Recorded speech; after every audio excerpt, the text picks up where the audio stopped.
format aujourd'hui, nous sommes dans l'une des grandes fermes strasbourgeoises. C'est l'îlot de la Méno avec Claire. Claire, c'est l'occasion de refaire un petit point sur votre activité qui existe depuis 2014, mais surtout de regarder dans le rétroviseur durant le Covid, durant le confinement, comment votre activité a tourné. Alors, le confinement, ça a été vraiment une hausse d'activité.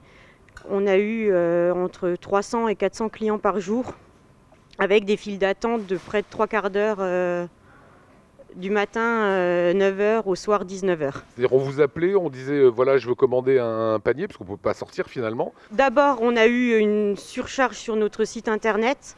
Et en fait, on avait tellement de commandes qu'on a dû restreindre le nombre de drives et de livraisons à domicile parce qu'on ne pouvait pas absorber 200 commandes par jour. Comment vous expliquez ça, cet engouement pour l'îlot de la Méno, pour les produits en circuit court finalement est proche Je pense que les gens avaient besoin de se sentir rassurés.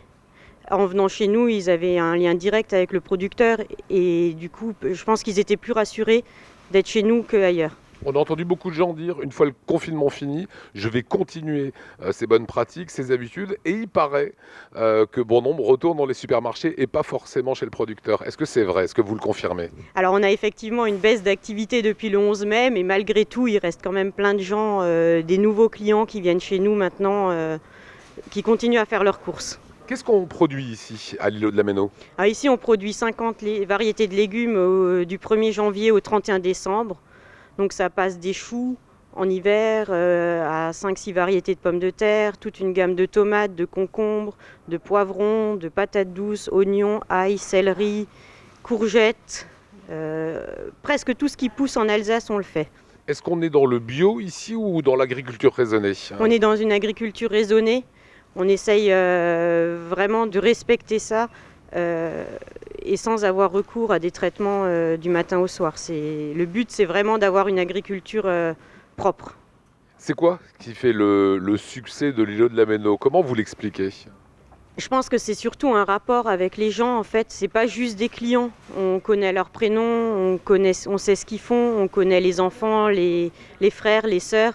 Et au final, c'est devenu un lieu de rencontre en l'espace de ces 6 ans. Aujourd'hui, c'est 11 hectares que vous exploitez, 7 salariés en contrat durée indéterminée. Samuel, qui est à mes côtés, là, va rejoindre l'équipe. Lui, il va faire quoi alors par la suite? Alors Samuel, à partir du mois de septembre, actuellement, il prépare les commandes pour les livraisons à domicile et les drives. Et donc à partir de septembre, il continuera ça, mais en plus, il enfourchera un tout nouveau vélo qu'on va financer pendant l'été avec une campagne participative.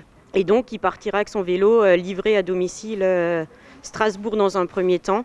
Et puis après, l'avenir nous dira s'il s'éloigne ou pas. Aujourd'hui, qu'est-ce que vous avez envie de dire à tous les Alsaciens qui sont venus chez vous pendant le confinement et qui aujourd'hui ont repris peut-être d'autres habitudes, si vous voyez ce que je veux dire? J'ai quand même envie, en premier lieu, de les remercier parce qu'ils nous ont fait confiance pendant 2 mois. Et je ne doute pas qu'ils reviendront un jour ou l'autre. Il faut toujours être optimiste. Ils sont peut-être retournés voir au marché ou je sais pas, ou ils se sont décidés à faire un potager peut-être. Dernière question, c'est quoi les développements futurs ici de l'îlot de la Méno? Donc le premier pour cet été, c'est ce vélo. Et puis on a en projet de construire de nouvelles serres, alors plus petites que celle-ci, dans le but de prolonger un petit peu la saison de certains produits comme la courgette pour pouvoir en proposer plus tôt dans la saison et plus tard. Toujours en respectant la saisonnalité des produits. C'est ça, Oui, tout à fait. ce qui fait votre point fort finalement. Ah oui, c'est hors de question de vendre de la tomate au mois de janvier. Jamais.